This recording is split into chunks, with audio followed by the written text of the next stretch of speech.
kuri rw'ubushinjacyaha RIB rwamaze gutangaza yuko rwataye muri yombi uwiyita izina ry'umuhanuzi cyangwa se uwiyitirira nk'umuhanuzi. Birashoboka ko abantu mudukurikiye mwajyaga mumwita umuhanuzi mumuzi nk'umuhanuzi, ariko urwego rw'igihugu rw'ubushinjacyaha rwo rwatangaje ko ari izina yiyitirira, ntago rwabitangaje nk'umuntu bazi ko abikora.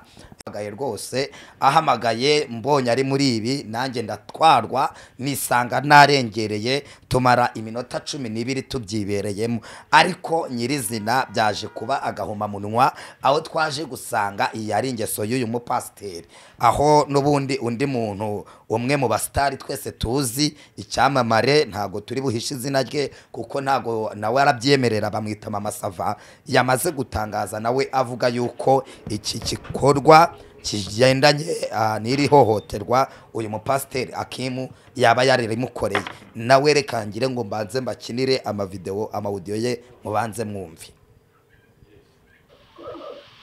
Tushaka kurira mu cyumba cyanjye soare nyine ngo umenye ahantu ngura nizere ko bitari kubabangamira amayiko nta yari mahari. Ngaho ndetse gato mwavuganye iminota 12 urangije urarira urabwira ngo nawe ibyo ngoze burya bukoze nyine kandi ari ibyo se ngo uri kugusubiza inyuma kandi nabivuze ari kugusubiza inyuma niyo message ya nyuma nyine nibyo yankoze nuko yikinisha nari se ntabwo siri topure cyo kintu mu making clear kuba ngewe naragize santima nuko yisambanyije iriya bintu byasibye bibiri nibi kitabu ntago umva ibintu yashaka kuba yarasibye none wose naje ninjye nabisibye niwe wabisibye ari niwe wasibye niwe wabisibye nama message nasibye ntibuka ariko ni message oya wasibye video ni message nta video naguhaye izo video naguhaye narazisibye uretse gato njyewe kuvuga ngo mwabantu muri hano iyo umuntu asibye agasiba for everyone ugasiba kuri ngewe no ku muntu woherereje, ntago ibintu biguma muri galeri bivamo. Unyuze gutfara nagusabye ikintu kimwe ukinyubahire nk'umukozi w'Imana, ukinyubahire nk'umugaragu w'Imana. Niba ushaka ukuri uduhamagare, impamvu twaje najaha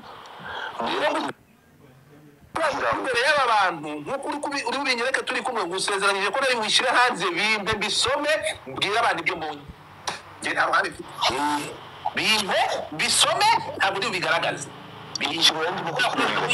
binyereke abantu niba mubyibuka yavuze yuko ariwe wambanje kunyandikira, nagiye kumukunda gute ko ntari namuzi kuri TikTok sinigeze kuhavuga bari ture kuri telefone. Yego nkuko mubyumvishe rero uyu no mukobwa bita Queen watangaje avuga yuko yaba yarahuye n'uyu mupasiteri bita Akimu bakahura mu buryo bwo gusenga, bivuga yuko uyu pastor Akimu yaba yarahamagaye Queen ashaka kumusengera, ariko bikaza kurangira amujyanye mu bindi bikorwa bishingiye ku mibonano mpuzabitsina, aho yamuhamagaye hakaza kuboneka uko yaje kwisanga ari kwikinisha, kugeza aho uyu mukobwa avuga ati ngewe byarantangaje aho yampamagaye iminota 12. Iyo minota 12 rero kuko mu kwisobanura k'uyu mukobwa aravuga ati ngewe ndi umufiyemeri narabyaye nigeze umugabo, uburyohe bubamo ndabuzi, ariko naje kubona uyu mupasiteri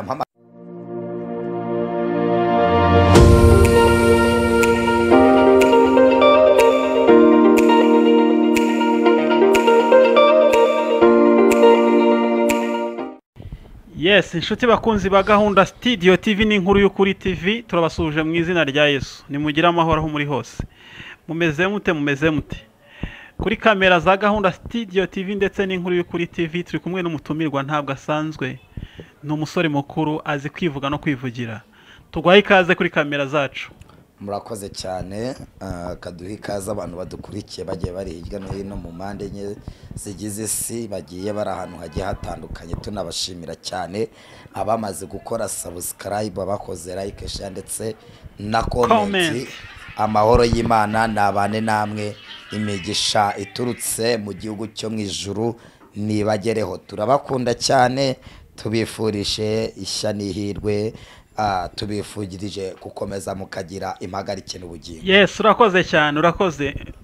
twishimiye kukwakira kandi wakoze cyane kutwibwira. Yego. Impamvu twagutumiye rero twagira ngo umare ugire icyo tubwira ku bikuvugwa. Yego. Umuhanda. Reka tugire icyo tubatangariza ku biri kuvugwa nk'uko twabibijeje cyangwa se nk'uko twabibabwiye ko tuzajya tugenda tubaha amakuru y'ibigezweho kandi tukabaha amakuru ari ukuri. Hari amakuru maze iminsi mbabwira ko ari ibiri kuvugwa tutaramara kumenya nimba ari ukuri cyangwa se koko atari ukuri.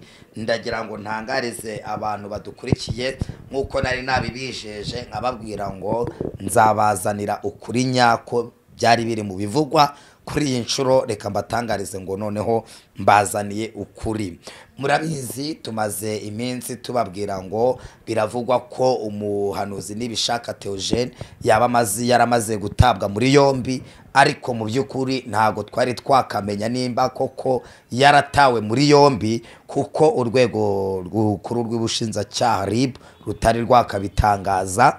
Uyu munsi rero ndashaka kubatangariza ukuri ku bijyanye n'ayo makuru. Hanyuma kandi hari n'andi makuru yari amaze iminsi mbagezaho mbabwira yuko nayo ari muri bimwe mu bivugwa, aho n'ubundi urwego rw'igihugu byavugwaga ko urwego rw'igihugu rushinzwe imiyoborere RGB rwatangaje ko umuturage ruzasanga ari gusengera mu ngo ndetse n'abandi bantu bazahabwa igihano, bakabahanisha igihano cyo gufungwa imyaka 3 ndetse bagacibwa n'ihazabu ya miliyoni 2 na nyir'urugo agatanga miliyoni 1 bikaba miliyoni 3. Ibyo nibyo ngira ngo tuganire dushyireho umucyo.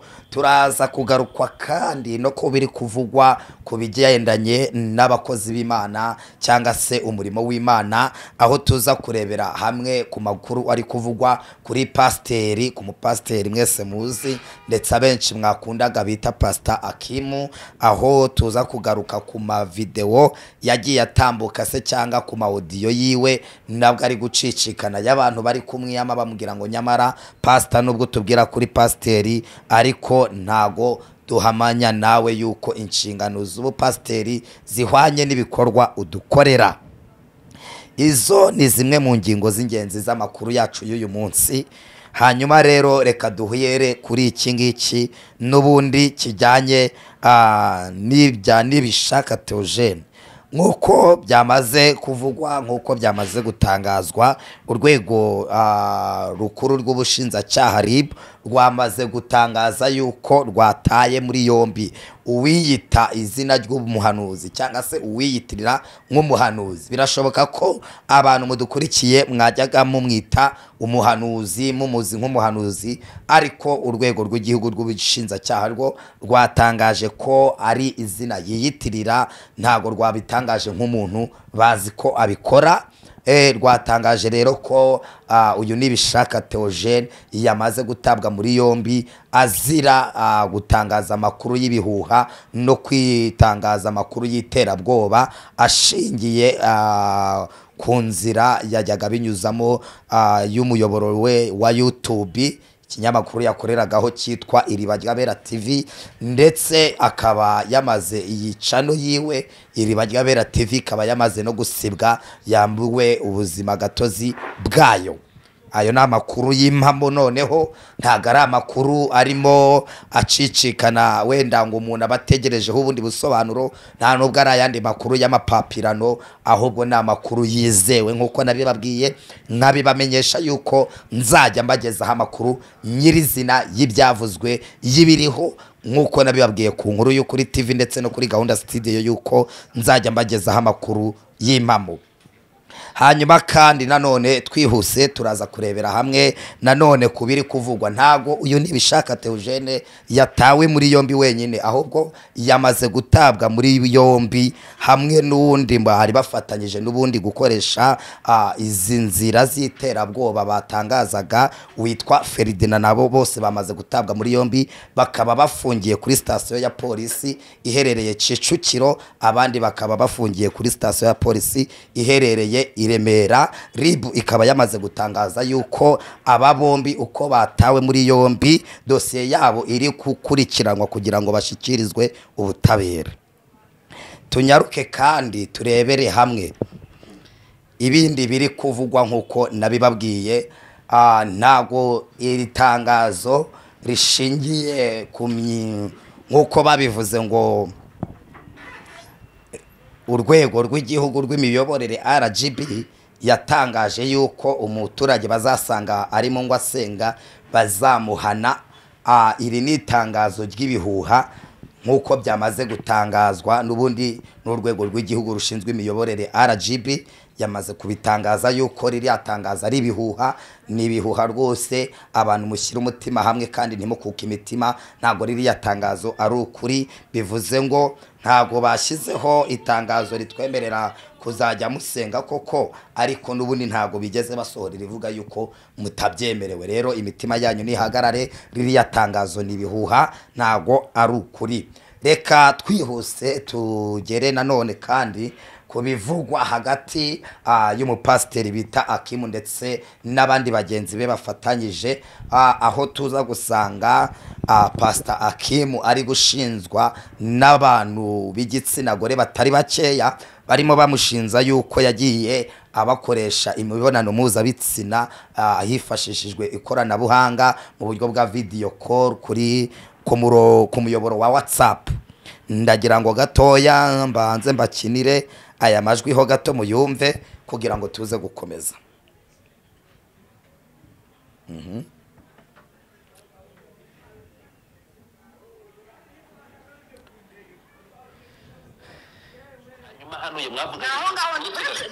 mwavuganye iminota 12 urangije urarira urambwira ngo nawe ibyo ngoze burya bukoze nyine kandi ari ibyo sibwo uri kugusubiza inyuma kandi nabivuze ari kugusubiza inyuma niyo message ya nyuma nyine nibyo yavuze nuko yikinisha nandise ntabwo sirito pure cyo kintu mu making clear kuba ngewe naragize santima nuko yisambanyije iriya bintu byasibye bibiri n'ibiki ntago umva ibintu yashobora kuba yarasibye none wose nanjye ninjye nabisibye niwe wabisibye ari niwe wasibye niwe wabisibye ni message nasibye ntibuka ariko ni message oya nasibye video ni message nta video naguhaye izo video naguhaye narazisibye uretse gato njyewe kuvuga ngo mwabantu mwe muri hano iyo umuntu asibye agasiba for everyone ugasiba kuri ngewe no ku muntu woherereje ntago ibintu biguma muri galeri bivamo. Unyuze gutfara nagusabye ikintu kimwe ukinyubahire nk'umukozi w'Imana ukinyubahire nk'umugaragu w'Imana. Niba ushaka ukuri uduhamagare impamvu twaje najaha imbere y'aba bantu nk'uko uri binyereka turi kumwe gusezeranyije ko nari wishyira hanze bimbe bisome mbwira abantu ibyo mbonye nge nta ruhande bimbe bisome ntabwo uri bigaragaze binyereke abantu mwe niba mubyibuka yavuze yuko ariwe wambanje kunyandikira nagiye kumukunda gute ko ntari namuzi kuri TikTok sinigeze kuhavuga bari ture kuri telefone. Yego nk'uko mubyumvishe rero uyu no mukobwa bita Queen watangaje avuga yuko yaba yarahuye n'uyu mupasiteri bita Akimu bakahura mu buryo bwo gusenga, bivuga yuko uyu Pastor Akimu yaba yarahamagaye Queen ashaka kumusengera, ariko bikaza kurangira amujyanye mu bindi bikorwa bishingiye ku mibonano mpuzabitsina, aho yamuhamagaye hakaza kuboneka uko yaje kwisanga ari kwikinisha, kugeza aho uyu mukobwa avuga ati ngewe byarantangaje aho yampamagaye iminota 12.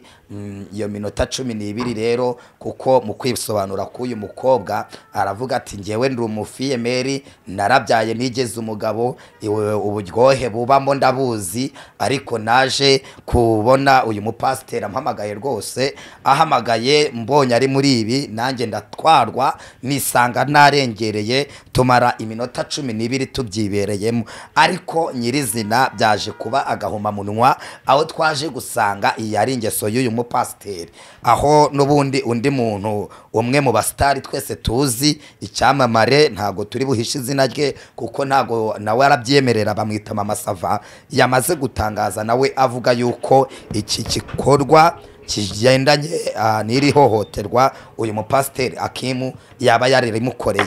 Nawe reka ngire ngo mbanze mbakinire amaudio ye mubanze mwumvi.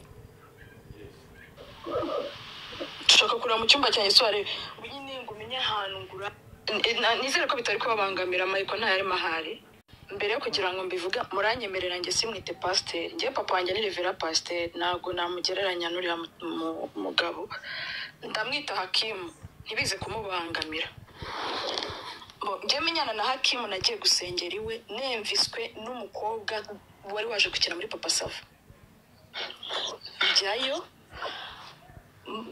ari bwo bwa mbere muhe n'uriya mugabo, njye n'uriya mugabo twahuye inshuro imwe ntiturahura inshuro ya kabiri, ari nayo inshuro yampanuriye. Sorry. Uwo mugabo naragiye, bafite ukuntu bakira abastari bakabicaza imbere ahantu sinzi icyo bakurikiza. Uwo mukobwa yari muri protocole anjyana imbere abariho nicara. Ariko uwo mugabo narigeze kumwandikira ndamubwira ngo azansengere, ntekereza ko maybe ko yansubije ntitwavugana byinshi, ntiyari yamenya ahari. Njya gusenga ahita ambwira ngo ariko niba nyandikiye, ndamubwira yego narakwandikiye. Ahita ampanurira ambwira biriya bintu ngo byo kubana na Papa Sava, mbonereho gukuraho iki kintu. Njye narabivuze ko cyanyangirije akazi, cyanyangirije ibintu byinshi. Nta muntu wanga ubuhanuzi, nta muntu wanga ubuhanuzi kuko nta burenganzira tubufiteho bwo kubyemera cyangwa kubihakana. Umuntu arabitegereza akabishyira hari agategereza ko bizabaho. Ariko reka nkubwire, niba ko kuri umukozi w'Imana, nibura ari kugira ubwenge bwo kumenya aho uvugira, wari kugira ubwenge bwo kumenya ubwira n'uri kumuhanurira. Icyo ni kimwe. Kwifata ukavuga ngo ibyambwiraga narabyemeraga. Twari turi mu iteraniro ririmo abantu barenga 300, ntabwo nari mfite kuguhakanya imbere y'itorero ryawe. Hariya n'ubwa mbere njye nari mpageze. Hakimu, nongere mbigusubiriremo, ubwo buhanuzi bwawe niba ari n'ubuhanuzi, niba ari nabyo witekerereje, ubwire iyo Mana yawe ko bidashoboka. Ntago bishoboka, ndongenda bivuze kuri iyi pano, ntago bishoboka. Ntago bishoboka. Okay, ngira ngo murabyumvise rero. Uyu ni umwe mu bastari tuzi muri sinema, uyu ni Mama Sava, wari urimo avuga ngo ngewe nagiye kuri uyu mupasiteri, ngenda ndaritswe n'umwana w'inshuti yanjye nawe wari waje gukina muri filime ya Papa Sava. Hanyuma icyo gihe aragenda, agezeyo baramwakira, bamuha n'ibyubahiro rwose, disi bamwicaza imbere. Ariko ngo nyuma aza ahanurira Mama Sava, uyu Pastor Kim ahanurira Mama Sava, aramubwira ngo Imana irambwiye ngo uzabana na Papa Sava. Ikintu cyabaye ihurizo rikomeye ku buzima bwa Mama Sava nk'umuntu tuwaza ubuhanuzi cyangwa se bwakira, ariko nk'uko abyivugiye ni ikintu cyabaye ikintu kidasanzwe ku buzima bwe, bumibera iyobera, biramucanga. Ariko aza gutangaza, ndetse nk'uko mubyumvisha aravuze ngo buriya buhanuzi ntibushoboka kuko nubwo barasa urutare bakarubyaza imisenyi, rwose ntabwo nshobora kubana na Papa Sava. Twihuse rero ndagira ngo mbumvishe noneho nyuma yaho bamaze gukorana ubuhanuzi, cyane ko ubwo buhanuzi bwaje guca ku mbuga nkoranyambaga, bamwe benshi muri twe twarabibonye, ndetse Mama Sava aza no gusaba yuko iyo video bayikora ku mbuga nkoranyambaga, ariko Pastor Kim ntiyabyumva, ntiyanabikora, ikomeza gucicikana ndetse no guca ibintu. Ndagira ngo rero wumve nyuma yaho uko byaje kugenda. Impamvu zanjye bwite amabanga yawe byerega uwo mugabo nta nubwo nandikiranye nawe igihe kinini. Umva ukuntu byagenze. Nyuma yaho iyo video bahise bambwira ko nyine ngo yaciye kuri YouTube. ndanabimubwira tukiri ku rusengero ndamubwira wambara ugakuraho biriya bintu ko bishobora kongeraho ingaruka. Arambwira ngo nta kibazo ejo tuzabivuga nawe. Mu gitondo nka saa moya umugabo ampamagara video call. Man, ibintu aba badamu bari kuvuga byo guhamagara video call sha iyo ngeso niye pe. Arahamagara wagira ngo ni akazi yafashe. Umugabo arampamagara ndabyuka hari nka saa moya za mu gitondo ntarabyuka bitambyuka nambara igitenge nicara muri salo ndamwitaba kuko mu cyumba cyanjye ntago nkunda mu rumuri. Arambwira ngo wawe ngo urasangiza ngo wanyeretse ngo mu cyumba cyawe. Ndamubwira what? Mu cyumba cyanjye dushaka kurira mu cyumba cyanjye sware nyine ngo umenye ahantu ngurara. None iki kintu cyo kubwira abakobwa bose ngo azabana nabo cyo kuzereka nkubwira akintu kuri ko Imana yo mu ijuru Imana izaguhana. Aha ngira ngo rero mubashije kuba mwabyimvira aho mama Sava atangaje aragira ati ngewe nyuma yaho mvuye ku rusengero nasabye Pastor Kimo ko yakura video yanjye kuri mbuga nkoranyambaga ampanurira ibintu bidashoboka, hanyuma ntiyaza kubyumva ntiyaza no kubishikira, aricyo cyatumye amuha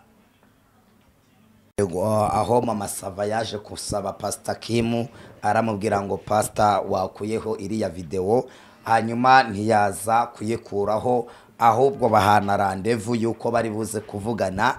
Twihuse rero nkuko mubyumvishe ngo bwarakeye mu gitondo mu masaha ya saa 3 rwose ngo umuntu wita mama Sava yari yatinze no kubyuka yari akibereye mu buriri nk'uyu mupasteri aza kumuhamagara ndetse amuhamagara video call.